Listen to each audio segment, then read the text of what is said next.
Bonjour à toutes et tous, bienvenue au jardin. Je m'appelle Gaston et je suis jardinier amateur ici en Belgique et je lance une nouvelle chaîne YouTube pour vous partager ma passion du jardinage et en particulier du potager. Alors je voudrais vous montrer à travers les différentes vidéos que je vais vous proposer qu'avec un peu de surface et un peu de travail, on peut subvenir en grande partie aux besoins en légumes de sa famille.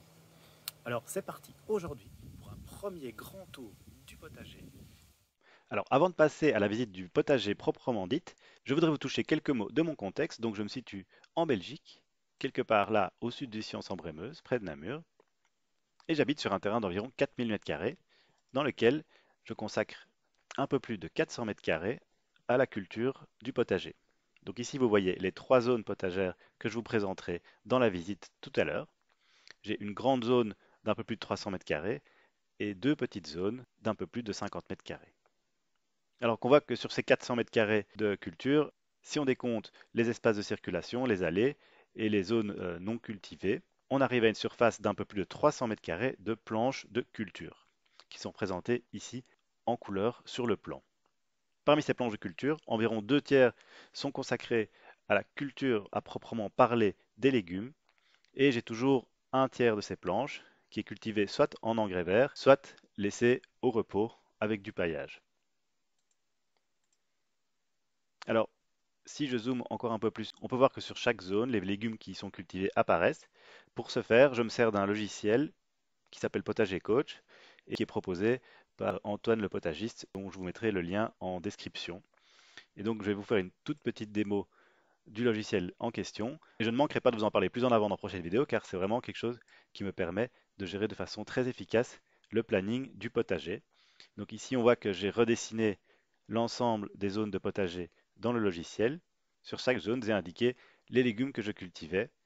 Je peux ainsi remonter dans le temps pour voir comment a évolué mon potager au cours des dernières saisons et également ce que j'ai planifié de faire dans les prochains mois. Alors maintenant, on va retourner à la réalité et voir tout ça en images avec la visite du jardin. Alors ici on a le jardin principal. Vous voyez que mes parcelles sont toutes de la même largeur, elles font 80 cm de large. J'ai pris une taille standard qui permet à la fois de cultiver avec mes outils et d'enjamber facilement toutes les parcelles. Donc il y a des parcelles qui font 5 mètres de long comme celle-ci, et puis il y a des parcelles qui font 10 mètres de long comme celle-là. Alors on va faire un petit tour. Donc ici, bon là j'ai mis quelques fleurs, et puis là c'est des pommes de terre que j'avais laissées en terre l'année passée, qui sont ressorties très tôt ce printemps. Donc elles sont sorties en mars.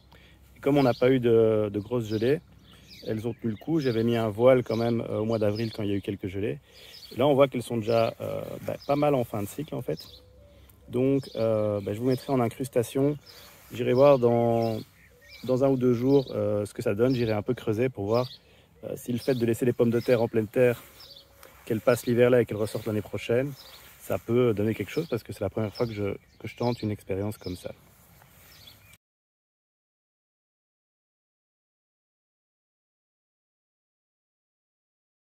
Alors ici il n'y a rien, en fait je me sers de cette zone pour mettre toutes les herbes que je désherbe ailleurs dans le potager.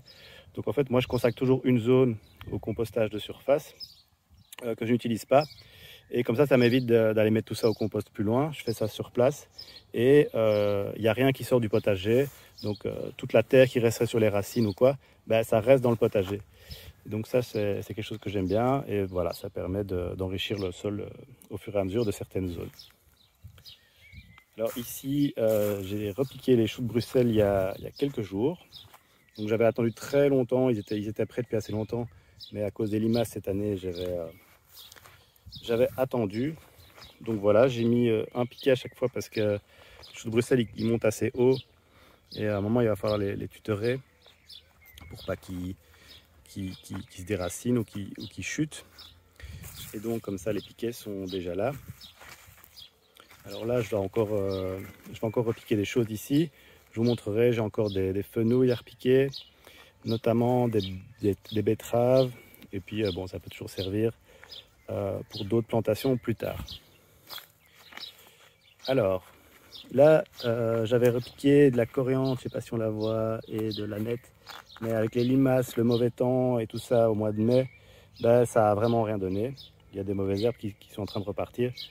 Donc là, je pense que je vais tout enlever et je vais mettre autre chose. Donc ici, j'ai les courgettes. Donc on voit qu'il y a déjà des petites courgettes qui apparaissent.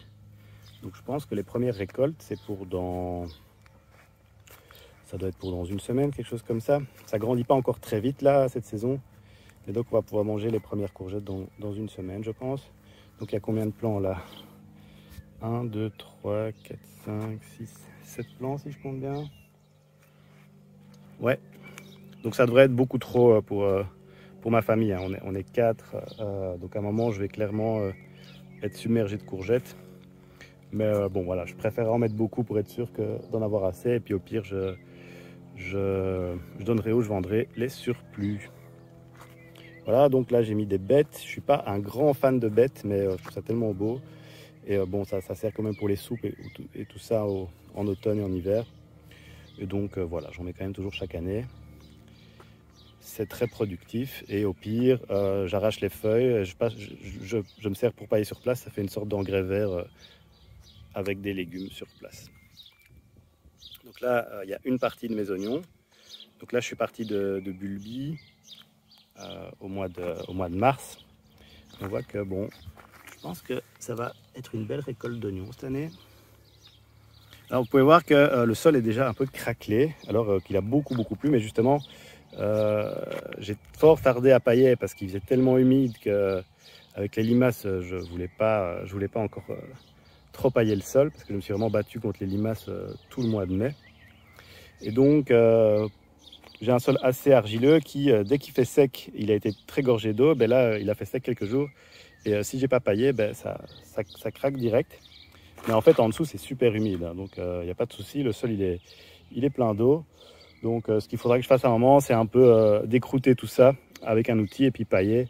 Et ça devrait être très bien pour l'été. Alors voilà, là ici on a l'ail qui est vraiment presque prêt. Bon, avec l'humidité qu'on a eue, évidemment, il a chopé la rouille. Donc je pense que les cailleux sont presque bons. C'était pas probablement l'année la plus facile pour lui parce que le sol a été très humide, mais on voit qu'il n'y a pas eu de soucis. Bon, celui-ci peut-être un peu, mais à part ça, il est très bien. Et on verra ce que ça donne dans une prochaine vidéo parce que je devrais le récolter d'ici 2 semaines à mon avis. On verra ça. Alors ici, il y a quelques salades que j'avais repiquées il y a quelques semaines. Et on voit qu'en fait, tous les trous, normalement, il y en avait ici, il y en avait là et là. Tout ça s'est fait manger par les limaces, mais bon, il y en a quand même une dizaine qui ont survécu, donc ça suffira pour le début de l'été. Et puis je vous montrerai après les salades que j'ai en ce moment qui sont là dans la serre. Alors ici, j'ai semé des petits pois nains, je pense. Donc je vous montrerai le paquet en incrustation. Je crois qu'ils montent à 90 cm maximum, donc c'est vrai qu'on voit qu'ils ne sont pas très hauts. Et est-ce qu'il y a déjà... Ils ont pris du retard, évidemment, avec la météo. Je ne sais pas si on voit déjà des gousses. Ici, pas encore, il me semble. Mais donc voilà, il est en fleurs, donc les gousses ne devraient pas tarder à arriver, en tout cas, c'est sûr. Alors ici, j'ai préparé cette parcelle ce matin et ça va servir à repiquer les poireaux. Et donc ici, j'ai préparé le sol et je vais tout simplement les planter comme ça, avec un manche d'outils là que j'ai taillé. Donc on voit qu'il suffit de, comme j'ai un mobilateur, on fait un trou là et on viendra prendre un poireau. Là je les ai mis dans une sorte de pralin. Hein. Je ne sais pas si c'est ultimement nécessaire, mais ça ne peut pas faire de mal en tout cas. Et donc voilà, on viendra mettre dans le trou comme ça, jusque plus ou moins au collet. Et voilà, donc ça sera pour tout à l'heure. Et bon, après, je viendrai dans une semaine, par exemple, tout pailler pour que ça reste bien humide tout l'été. Alors, ça, c'est le reste des oignons. Donc on voit qu'ils sont quand même déjà pas mal. Hein. À mon avis, il y aura une belle récolte d'oignons cette année, on verra. Mais en tout cas, ils sont en pleine forme. Et ici, la parcelle de fèves qui est bien développée. Vous voyez, j'ai mis des cordes sur les côtés parce que sinon, quand ça grandit quand même, il faut éviter qu'ils se couchent. Et sinon, on ne sait plus circuler autour tellement ils prennent de la place. Et donc, on a déjà... voilà. Je vous montre où ils en sont. Les grains sont encore assez petits, donc on peut encore attendre avant de... Bon, on peut déjà manger ça comme ça. Hein. Mais dans une semaine, clairement, c'est bon. Alors, ici j'ai une parcelle de fraises. C'est pas une année à fraises parce que avec le temps qu'il a fait, il y a eu beaucoup de limaces et elles sont pas très sucrées. Et je sais pas ce qui se passe, mais au milieu il y a peut-être un... Je sais pas si les fraisiers ont chopé une maladie, ça, mais le milieu de la parcelle donne rien. Par contre, les deux côtés sont beaucoup plus verts. Donc je sais pas trop, j'y connais pas grand chose en maladie et tout ça, notamment pour les fraisiers. Je pense que de toute façon l'année prochaine je vais enlever cette parcelle, mettre autre chose à la place et je mettrai des fraises quelque part ailleurs sur le terrain. J'en ai déjà à d'autres endroits, hein, je vous montrerai ça tout à l'heure. Donc voilà, on peut quand même voir que des fraises, il y en a, mais vous voyez, en fait elles sont toutes mangées par les limaces. Là, ça c'est des limaces, puis il y a des fourmis aussi. Enfin voilà, l'année passée j'avais récolté beaucoup de fraises, mais cette année ce sera pas terrible. Voilà, donc ici on a encore une autre parcelle. Là il y avait des épinards que j'avais semés en godet puis repiqués au début du printemps, donc j'ai pu faire quelques récoltes dessus. Et là ils commençaient à monter en graines, donc je les ai juste coupés sur place et laissés en paillage. Bon, ça disparaît assez vite. Et là je vais venir repiquer peut-être donc du fenouil comme je disais ou des betteraves. Ici on a donc des choux raves. Bon, ils sont passés entre les limaces finalement. Donc ceux-là je les ai repiqués plus tard. Ceux-là ils sont un peu plus développés. Et on voit que bon, y en a qui sont un peu... parfois ça fait ça les choux raves et ils se fendent là. Et probablement peut-être qu'ils s'étaient fait un peu manger par l'image. Je sais pas, je ne connais pas grand-chose en choux raves. Mais donc voilà, on a quelques choux raves. J'en mets pas non plus des centaines parce que j'aime bien ça, mais je suis pas ultra fan non plus. Et donc des betteraves, je crois que je les ai repiquées en même temps que les choux.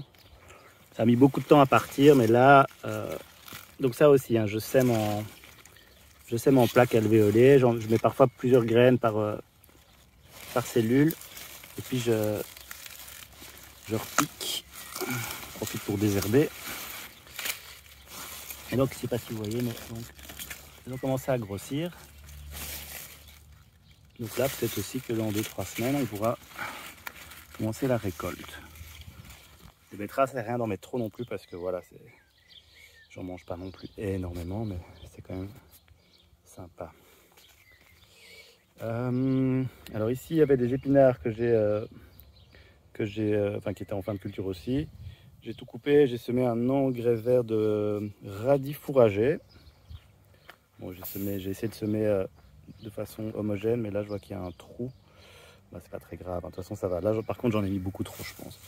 Je sais pas s'il peut y avoir trop d'engrais verts, mais on voit que c'est ultra serré. Ça c'est des graines que j'avais fait moi-même, donc c'est souvent quand on fait ces graines soi-même, elles sont très très vigoureuses si on les ressème directement l'année d'après. Donc c'est du radis fourragé, hein. C'est pas pour manger, c'est vraiment un engrais vert. Et les radis sont blancs, ils ont des racines un peu plus profondes. L'idée c'est un peu d'ameublir la terre, puisque voilà, comme je vous disais, j'ai une terre assez dure, assez argileuse. Et je ne cultive pas depuis si longtemps ce potager, donc je pense qu'il y a encore vraiment, ça va mettre encore plusieurs années pour améliorer la terre. Donc parfois je fais une parcelle comme ça où je fais un engrais vert. Je voudrais faire ça encore plus. Voilà. Alors ici, j'ai semé une ligne de chicons, enfin de scaroles qui vont servir à faire des chicons. Il y aura une ligne de salade entre les deux que je récolterai et puis que j'enlèverai pour laisser grandir d'un côté les chicons. Et la troisième ligne, c'est des scaroles allez, comment ça s'appelle, pain de sucre, plutôt pour la fin de l'été, l'automne, et même l'hiver en fait. Voilà, donc ici sera plutôt une zone de verdure. Alors là, j'ai des petits pois grimpants cette fois-ci. On voit que ils sont grimpants, donc ils sont beaucoup plus hauts que ceux-là. Et j'avais fait ça un peu plus tôt, donc ici je pense qu'on a déjà voilà, les premiers petits pois. Donc je mets des cordes comme ça pour que ça s'accroche, mais je vois que je sais pas pourquoi il s'est pas accroché Pourquoi il s'accroche mieux à la grille, au grillage. Voilà, bon. Je suis pas hyper convaincu de la technique avec un seul grillage. Parfois, j'ai l'impression qu'il vaut mieux mettre deux grillages et semer entre les deux grillages en fait. Parce que là, on voit que là, toute la zone là, c'est probablement le vent ou quoi qu'il a couché. Mais ça, bon, ils atteignent aussi le sommet, donc là, peut-être qu'ils ont commencé à avoir du mal à s'accrocher à quelque chose. Mais voilà, donc là, je pense qu'on va avoir une belle récolte de petits pois. Un peu tardive peut-être, un peu plus tardive, mais une belle récolte quand même. Ici, j'avais c'est une pain de sucre en fait, donc c'est ce que je disais que j'avais semé là, qui a passé l'hiver et qui monte en graines, donc je l'ai laissé parce que je pense que je vais tenter de récolter les graines, c'est toujours sympa. J'aime bien récolter les graines, des légumes. C'est pas, pour certains c'est très facile, hein, donc pour certains les petits pois, les fèves, les haricots et tout ça, ça vaut vraiment la peine, c'est très facile. Et en plus ça coûte assez cher en jardinerie. Les graines de salade, les graines comme ça, c'est bon, c'est tout à fait faisable. Je vous montrerai peut-être des vidéos plus tard de comment je fais. Mais ça coûte tellement pas cher en jardinerie que bon, c'est pas économiquement fondamental de le faire, c'est sûr. Mais c'est un peu pour le folklore et pour le plaisir d'avoir ses propres graines. Je trouve ça toujours sympathique. Et comme je disais, souvent quand on ressème ses propres graines, elles sont plus vigoureuses quand même que celles qu'on achète au magasin parce qu'elles sont très fraîches, quoi. Donc voilà. Alors ici, c'est des échalotes. Donc ça aussi, hein, j'étais parti de bulbis que j'avais acheté en jardinerie. Et donc, ça devrait être pas mal non plus. Voilà, j'ai juste ça d'échalotes. Alors ici, j'ai semé des carottes. C'est la deuxième fois que j'allais semer des carottes. Le premier semis que j'avais fait en avril, je pense, avait absolument rien donné. Avec le temps froid, je ne sais pas si c'est juste pas sorti ou alors si c'est sorti mais ça s'est fait directement manger par les limaces. Mais en tout cas, voilà. Donc là, j'ai réessayé un semis. Je vois que j'ai mis un petit asperceur parce que comme ça, je l'allume une ou deux fois par jour. Parce que pour les carottes, il faut vraiment que la terre reste humide en permanence pour que ça lève bien. Donc ça, on verra ce que ça donne. Les carottes, c'est pas le légume le plus facile à faire lever. Mais comme j'aime beaucoup ça, j'essaye, je réessaye tant que ça fonctionne. Par contre, une fois qu'une parcelle a bien donné, avec une parcelle comme ça, il y a déjà beaucoup de carottes qui peuvent sortir de ça. Donc, je referai probablement un peu plus tard une parcelle à la place des fèves quand j'aurai fini les fèves. Et donc ici, c'est des céleris. Donc là, par contre, je suis parti de la graine. Je les ai semés en plaques alvéolées, puis je les ai repiqués en avril. Fin avril, je pense. Et donc, ils ont aussi beaucoup de mal à démarrer à cause du froid, des limaces et tout ça. On voit qu'ils sont d'ailleurs étaient pas mal attaqués par les limaces. Mais là, ça y est, ils sont enfin partis. Et donc, il y a une ligne de céleri rave. Là, on voit déjà la petite boule. Et ça, c'est des céleris verts. Donc, on voit d'ailleurs la différence de couleur entre les deux. Les céleris verts, là, sont plus clairs que les céleris raves. Un peu plus développés déjà. Et donc, voilà, on verra ce que ça donne. Alors, qu'est-ce qu'on a par ici? Ici, voilà, il y a un grillage sur lequel j'ai fait grimper des petits pois, cette fois-ci des petits pois mange-tout. Donc là, je les récolte comme ça. On les mange comme ça, c'est délicieux. On peut les manger crus même. Ou cuits à la vapeur, c'est vraiment très très bon. C'est la première fois que je fais des petits pois mange-tout. C'est la première année que je fais ça. J'aime beaucoup. J'aime vraiment beaucoup. Par contre, voilà, ça n'a pas super bien donné, hein. Ça, c'est vraiment quelque chose que j'avais prévu de faire très tôt en saison. J'ai repiqué ça en mars, je pense même. Ça, par contre, je suis sûr, je les avais semés en alvéole. Je les avais repiqués. Et la moitié s'est fait manger par les limaces. Et voilà, par contre, c'est quand même parti là. Donc, on a des petites récoltes, hein. J'ai déjà récolté quelques saladiers, on va dire. Mais voilà, j'ai pas spécialement pesé, donc je ne peux pas vous dire la quantité récoltée. Mais bon, voilà, c'est très sympathique et j'en referai probablement plus l'année prochaine. Alors ici, on a des haricots, mais c'est des haricots donc borloto, donc c'est pour les graines, hein, donc on les récolte en grains, plutôt donc après, à la fin de l'été. Et bon, il y a quelques trous hein, dans les lignes. Donc là, je les ai semés directement en pleine terre et on voit que cette ligne-là, par exemple, elle s'est fait pas mal dévorer par les limaces. Donc là, je vais venir les buter un moment un peu avec un buteur. Je vous montrerai l'outil en incrustation. Voilà. Mais bon, là, avec ça, on va avoir une bonne petite récolte. Hein. Pas de souci. Alors ici, une parcelle de pommes de terre. Donc là, je les ai semées, bon, je les ai plantées directement en terre. Hein, donc la méthode traditionnelle. Moi, je les plante avec un plantoir. Donc un plantoir, je vous montrerai l'outil. Et puis, je suis venu quand même déjà légèrement les buter, juste après la plantation. Là, il faudrait peut-être que je vienne les rebuter. Donc, je crois que je ferai ça en même temps que les haricots. On continue la petite visite. Et là, j'ai semé donc un engrais vert de la Faceli. Donc ça, j'aime beaucoup, c'est magnifique. Et donc là, elle est en fleurs depuis une semaine, un peu plus. Et c'est super mellifère. Je ne sais pas si vous voyez. C'est pas très beau aujourd'hui, hein, pourtant. Mais là, ça bourdonne de partout, partout, partout. Bon, moi, j'adore vraiment la Faceli. C'est beau, c'est mellifère.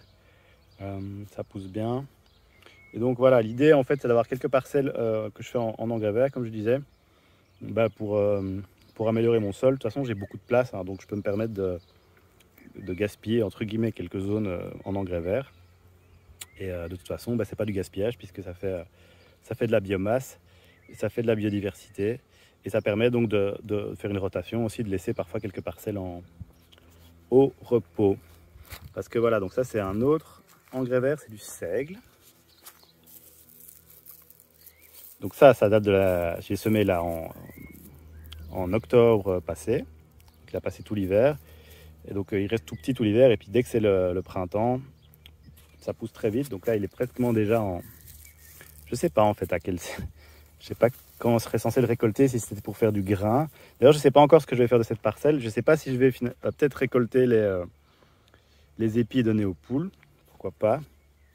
Et alors peut-être que je vais coucher le reste et bâcher par-dessus pour laisser se dégrader. Je ne sais pas encore ce que je vais faire avec cette parcelle, mais pour l'instant, je laisse comme ça. Ça fait un coupe-vent, en plus pour le potager. Et puis c'est joli, quoi.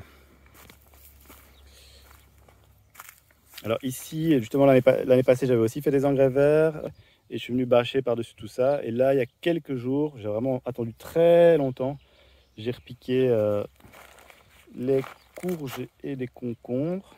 Et donc, c'était un peu attaqué, mais je pense que ça va passer. Je pense que ça va finir par passer par rapport aux limaces. Donc ça, on verra ce que ça donne. Lui, par contre, il n'a pas l'air en super forme. On verra ce que ça donne. De toute façon, j'en ai à d'autres endroits, hein, je vous montrerai. Donc, je ne crois pas que des courges, on en manquera. Mais voilà. Alors, bon, la technique de la bâche, c'est vraiment pratique. Hein, parce qu'on ne doit pas s'occuper du désherbage, ça réchauffe le sol. On peut se permettre donc d'avoir un engrais vert et puis de le coucher et d'être sûr qu'il ne reparte pas. Donc voilà, on va voir si ça produit bien ici. Et puis au pire, si ça ne produit pas, c'est pas grave. Alors, ça c'est une zone que je cultive aussi. C'est pas des légumes ici, c'est plutôt des engrais verts. Ça c'est du sorgho. Bon, on voit qu'il y a quand même des... Bon, le sorgho c'est donc les plantes ici qui ressemblent à du maïs. Hein. Ici j'avais semé une ligne de tout ça en partant de là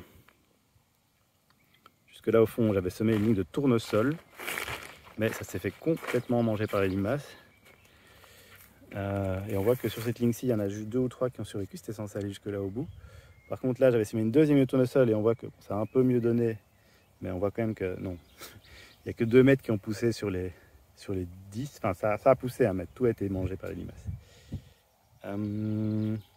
Et donc là, j'ai fait 2 lignes de maïs. C'est du maïs à grains, glace gem. C'est très joli. C'est vraiment, je fais ça juste pour l'ornement, pour le plaisir. Et puis les grains, je les donne aux poules essentiellement. Je peux en faire juste des pop-corn. Et en fait, moi, pourquoi est-ce que je mets aussi des tournesols, des maïs, du sorgho ici? C'est parce que ça va pousser très haut et ça va venir faire un peu coupe-vent par rapport au potager. Donc en fait moi je fais une barrière un peu comme ça tout autour du potager avec des plantes un peu plus hautes, en tout cas c'est ce que j'essaye de faire. Et donc là il y avait les 2 lignes de maïs, elles ont été vachement attaquées aussi. On s'est semé beaucoup trop dense, hein, donc je vais devoir, je sais pas si on peut voir, je vais devoir éclaircir ça vachement, il faudrait en laisser un tous les 10 cm, donc là vous voyez qu'il y en a vraiment beaucoup trop. C'est pas grave, hein, donc je les arrache et je les laisse sur place. Je préfère semer trop dense et venir un peu désherber que devoir combler les trous par après. Là aussi j'ai eu des problèmes, c'est marrant, donc on voit vraiment la différence de croissance, donc il va y avoir des zones plus fertiles que d'autres. Là ça a beaucoup mieux poussé, ça me fait moins attaquer par les limaces, et puis là ça a été plus compliqué. Ça va finir par pousser, mais on voit que j'ai quand même aussi des trous par ici. Donc bon, ici je crois que pour les tournesols je vais venir ressemer, c'est pas encore trop tard du tout. Et je vais encore en repiquer quelques-uns parce que j'en ai aussi fait un peu en plaque. Voilà, donc on continue notre petit tour. Et donc ici, j'ai encore une zone bâchée avec des courges. Alors, il y a des butternuts et des potimarrons. Et donc, ça, c'est un potimarron, puis un butternut, puis un potimarron, puis un butternut. Donc, j'ai alterné. Je pense qu'il y a 5 potimarrons et 4 butternuts ici. Voilà, donc théoriquement, ça peut, sur une surface comme ça va vraiment la végétation va normalement envahir à un moment toute la bâche. On ne se rend pas compte comme ça, mais à un moment, ça va vraiment partir. J'avais planté une première fois vers le 10 mai. Il n'y en a que 2 qui ont survécu au fond là-bas sur tout ce que j'avais planté. Donc heureusement, j'avais fait plus de plants que nécessaire. Hein, donc il faut toujours faire plus de plants justement pour ce genre de situation. Et donc là, je suis venu replanter il y a une bonne semaine. Et là, là ça a survécu aux limaces. Enfin, donc, la pression des limaces a vraiment diminué. On voit qu'il y a encore eu ça par exemple. Ça a été mangé par les limaces, mais elles vont plus réussir à carrément tuer les plants. Donc on verra l'évolution, mais théoriquement, on pourra avoir une belle production sur cette surface-là. De toute façon, les courges, d'habitude, j'en fais toujours un peu trop. J'ai encore dans le congélateur des courges de l'année passée. Donc il n'y a pas de souci à ce niveau-là. Ici, c'est ma deuxième zone de pommes de terre. Donc celle-là, ici, je fais la technique du mulch, enfin sous mulch en fait. Donc j'enterre pas les pommes de terre, je les ai mis au sol. Et je suis venu mettre par-dessus du compost que je fais moi-même. Et du fumier décomposé. Et de la tonte et des choses comme ça. Quand je récupère un peu de terre, parfois je remets un peu de terre par-dessus. Donc je viendrai encore mettre au fur et à mesure de la saison un peu de pelouse, un peu de foin, un peu de compost. Et voilà, en fait moi j'aime bien tester les 2 techniques parce que parfois c'est pas toujours la même qui marche le mieux une année sur l'autre. Donc il vaut mieux varier les techniques pour être sûr qu'il y ait au moins quelque chose qui fonctionne. Et puis j'aime bien aussi toujours comparer parce que finalement je suis pas encore 100% convaincu c'est quoi la meilleure des 2 techniques. En fait, ici, la technique sous mulch, c'est un peu fastidieux à la plantation parce que justement, il faut venir mettre le mulch autour des pommes de terre, ramener plusieurs bourrettes de compost, hein, voilà, donc, alors que l'autre, il suffit de faire un trou, de mettre la pomme de terre et de reboucher. Par contre, ça va être à la récolte que cette méthode-ci va être plus facile parce qu'en fait, il suffira de venir gratter le mulch et de récolter les pommes de terre au-dessus de la surface du sol, en fait, en quelque sorte, ou alors assez peu profond. Alors que les pommes de terre, comme j'ai fait là-bas, où en fait je vais mettre la pomme de terre environ 5 à 10 cm sous le sol, il va falloir aller à la grelinette et les sortir du sol. Donc ici c'est plus fastidieux à la plantation, mais c'est plus facile à récolter, et l'autre c'est l'inverse. Et donc on voit que par contre ici les pommes de terre elles sont très jolies. Il n'y a aucun signe de maladie parce que je vous montrerai que j'ai encore une dernière parcelle où là j'ai commencé à avoir du mildiou et ça c'est embêtant. Et donc ici j'ai une petite structure à laquelle je suspends les quelques tomates que je fais en plein air. Donc la plupart des tomates elles sont en serre, je vous montrerai ça juste après. Donc ici j'ai quelques tomates en plein air. Elles étaient vraiment pas belles hein, quand je les ai plantées parce que je les avais laissées beaucoup trop longtemps en pot parce que j'attendais à cause du mauvais temps. Donc ça, je les ai repiquées. Mais maintenant, voilà. En fait, on voit que les feuilles là, elles sont vraiment pas jolies parce qu'elles sont restées trop longtemps en godet. Ça, je pense pas que ce soit du mildiou. Par contre, les nouvelles feuilles ont l'air bien vertes. Là, on voit que les nouvelles feuilles sont bien parties. Donc je pense qu'une fois que je les ai mises en pleine terre, elles ont mis un peu de temps à refaire des racines. Mais maintenant, c'est bon, c'est parti. Évidemment, ça va dépendre de la suite de l'été. Savoir si ça continue à être pluvieux. Alors là, ça ne va pas donner grand-chose. Mais si on a du temps beau et sec un moment, sait-on jamais, ça peut toujours bien donner en extérieur. Mais d'habitude, je fais la plupart en serre et un peu en extérieur. Donc là, j'ai mis des haricots grimpants. Ça, c'est des haricots que j'ai semés en plaques alvéolées et que je suis venu repiquer. Bon,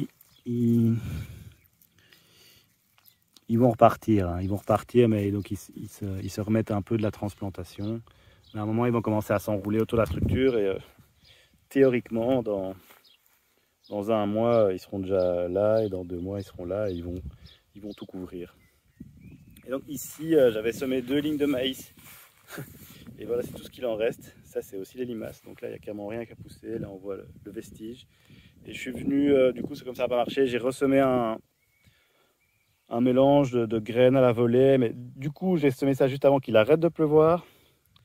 Et je ne sais pas donc si ça va lever ou pas. Mais j'ai commencé à venir arroser ça alors qu'il n'a pas arrêté de pleuvoir juste avant. Ça me motive pas trop.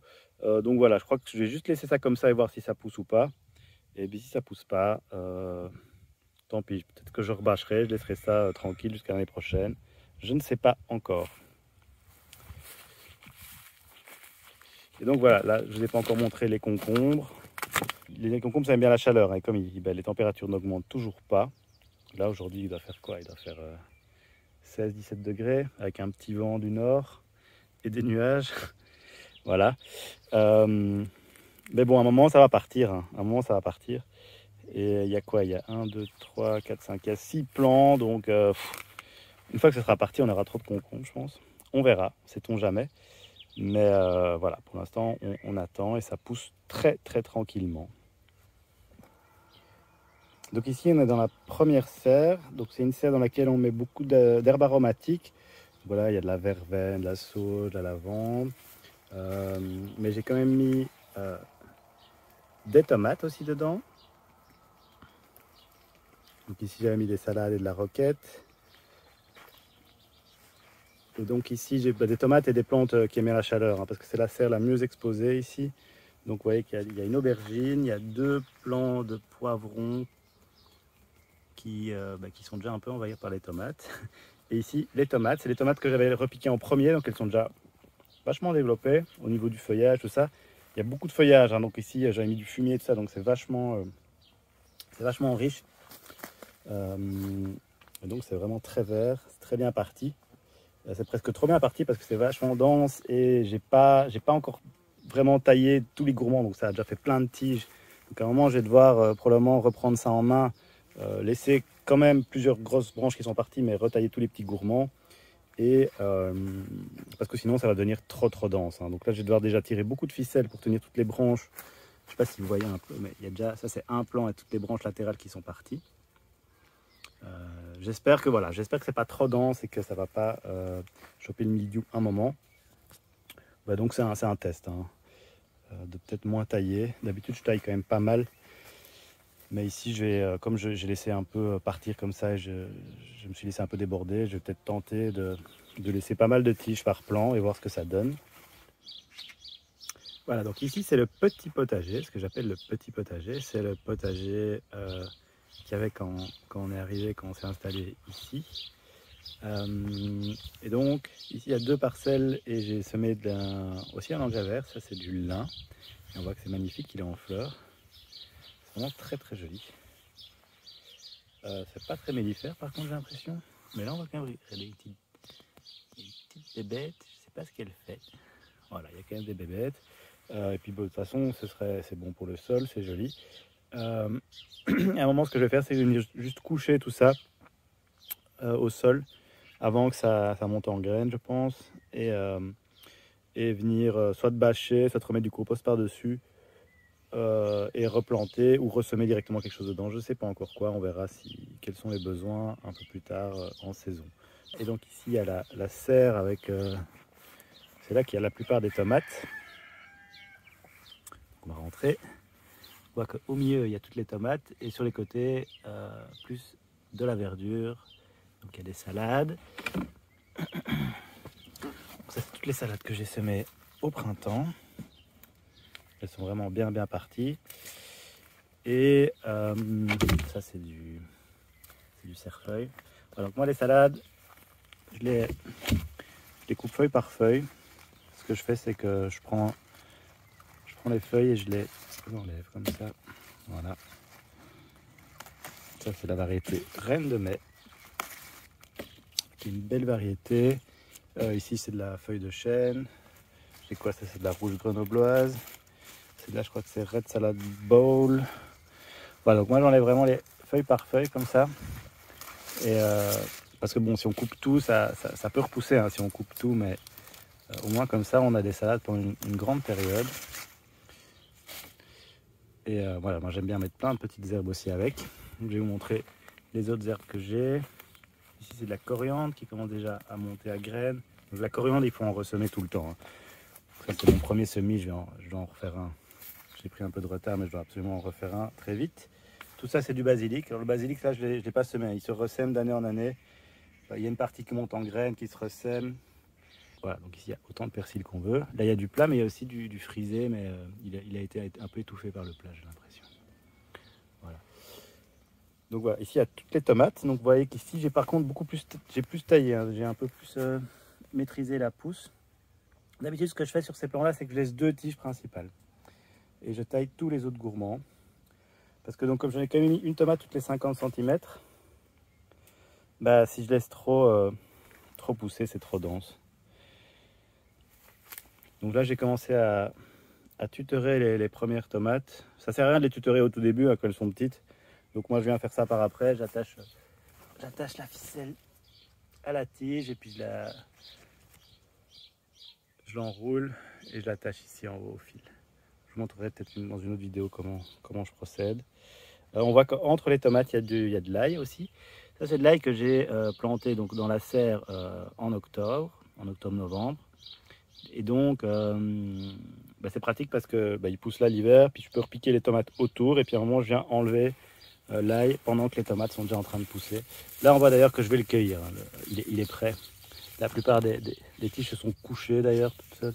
Ça veut dire que ça va plus vraiment grossir, je pense. Donc ça, je vais... D'ailleurs ici, il y en a un qui a un peu couché une tomate que je dois absolument tutorer, celle-ci.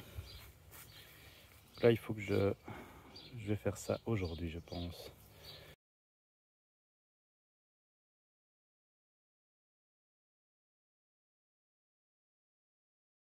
Et donc de l'autre côté de la serre, ça c'est de la roquette qui est montée en graines. Ici, voilà, ça c'est du basilic évidemment. Ça c'est des plants que j'ai achetés en jardinerie.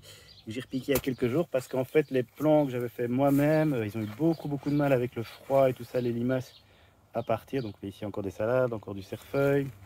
Voilà, ça c'est le basilic que j'ai fait moi-même. Ça va finir par partir. Hein, donc, mais tous les trous c'est des limaces. Hein, et avec la chaleur en fait ça met vraiment du temps. Donc là il y a quoi? Il y a 8 plants, mais donc 8 plants ça me semblait un peu peu, donc j'ai encore acheté en jardinerie. Voilà, alors ça c'est de la nette, j'adore la nette, mais ça monte très vite en graines au printemps, parce que ça fleurit en été, donc celle qu'on met au printemps, elle fleurissent assez vite. Voilà, et donc ça c'est la dernière partie du petit potager. Et donc ici j'ai fait une zone de pommes de terre encore. Alors elles étaient vraiment magnifiquement parties ces pommes de terre, parce que j'avais bien enrichi le sol, j'avais bien meubli. On voit qu'elles sont en fleurs. Là. Ça c'est joli les fleurs de pommes de terre. Par contre, il y a quelques jours, malheureusement, je me suis rendu compte qu'elles commençaient à être attaquées par le mildiou. Alors pourquoi celles-ci sont attaquées par le mildiou et pas les autres? Peut-être parce qu'ici c'est un peu plus abrité, un peu plus humide. Peut-être que quand elles étaient plus grandes, elles sont plus denses et et du coup c'est moins aéré. Mais bref, ça se voit, c'est pas encore flagrant, hein, mais j'ai déjà vu, voilà. Je sais pas si vous voyez. Ça, c'est du mildiou. Il y en a. Et bon, là c'est du mildiou aussi, je pense. Je vais pas me battre, hein, parce que l'autre jour j'avais commencé à enlever les parties infectées, mais je pense que c'est un peu peine perdue. Peut-être que je vais quand même essayer d'un peu continuer pendant quelques jours. Mais comme ils annoncent toujours pas du grand soleil, je pense que ça va continuer. Voilà, alors je sais pas si c'est grave qu'il y ait du mildiou là, mi-juin. Parce que bon, a priori elles sont déjà en fleurs, donc peut-être qu'elles ont déjà pas mal grossi. Donc je pense pas que ça remette en péril toute la récolte. Ça c'est vraiment, on verra. Et donc ici, là sur la bordure, il y a une petite bordure dans laquelle j'ai semé directement en pleine terre des haricots grimpants qui vont venir grimper ici sur le fil. Donc eux par contre, j'ai vraiment attendu avant de les semer, que les températures remontent un tout petit peu quand même, parce que les haricots ça a besoin de chaleur pour germer et pour pousser. Et donc là ils sont bien partis, hein. Ça je pense que ça va bien donner. Donc ici c'est la dernière zone potagère, on va dire, même s'il n'y a pas grand chose cette année. Et voilà, donc ça c'est la fraiseraie. Donc on voit, voilà, les fraisiers. Bon, ils se portent vraiment beaucoup mieux que la parcelle que je vous ai montré tout à l'heure. Mais évidemment cette année il y a beaucoup de feuilles parce qu'il a beaucoup plu, donc j'imagine que ça plaît bien à la partie feuillage. Par contre au niveau des fruits, il n'y a pas une fructification énorme, et les fruits qui sont là, il y en a beaucoup qui sont mangés par les limaces, et puis d'autres qui voilà, par exemple celle-ci elle est attaquée, mais bon, ça c'est mangeable, hein. Voilà, petite fraise. Donc là je peux sortir environ un bol tous les deux jours. C'est pas énorme. L'année passée on avait sorti beaucoup plus. Je faisais clairement des saladiers. Donc voilà, pour cette année pour les fraises c'est pas génial, et donc je vais essayer de trouver pour l'année prochaine une zone. Il faut toujours faire une nouvelle zone de fraises tous les 1 ou 2 ans pour faire un peu tourner les parcelles de fraises. Donc ici il y a une deuxième zone où j'avais repiqué des maïs doux, une trentaine de plants, et il n'y a même pas la moitié qui a survécu aux limaces. Donc là c'est un peu parsemé, mais bon voilà, c'est pas très grave, on aura sans doute quelques maïs, on verra ce que ça donne. Donc ici il y a une zone que j'ai bâchée cette année et que je cultiverai pas cette année. Et là il y a une zone, l'année passée on avait fait des courges. Et là j'ai semé un mélange fleuri. Voilà, comme ça va être, ça fait une sorte d'engrais vert, c'est bon c'est très beau, c'est bon pour la diversité. Et je bâcherai probablement à l'automne. Comme ça ce sera propre pour l'année prochaine pour venir remettre soit des pommes de terre, soit du maïs, soit je ne sais pas encore, on verra. Soit peut-être refaire carrément rediviser ça en plus petites parcelles de 80 cm et venir mettre des légumes plus classiques. Ça, il faut encore voir. J'espère que ce premier grand tour du potager vous aura bien plu. En tout cas, moi je vous donne rendez-vous dans une prochaine vidéo pour suivre l'évolution des opérations, les prochaines plantations, les récoltes et encore plein de super chouettes choses à venir dans cette saison qui s'annonce encore, je l'espère, longue et productive. Donc abonnez-vous si vous voulez être tenu informé de tout ça. Alors moi je vous dis à la prochaine au jardin. Salut!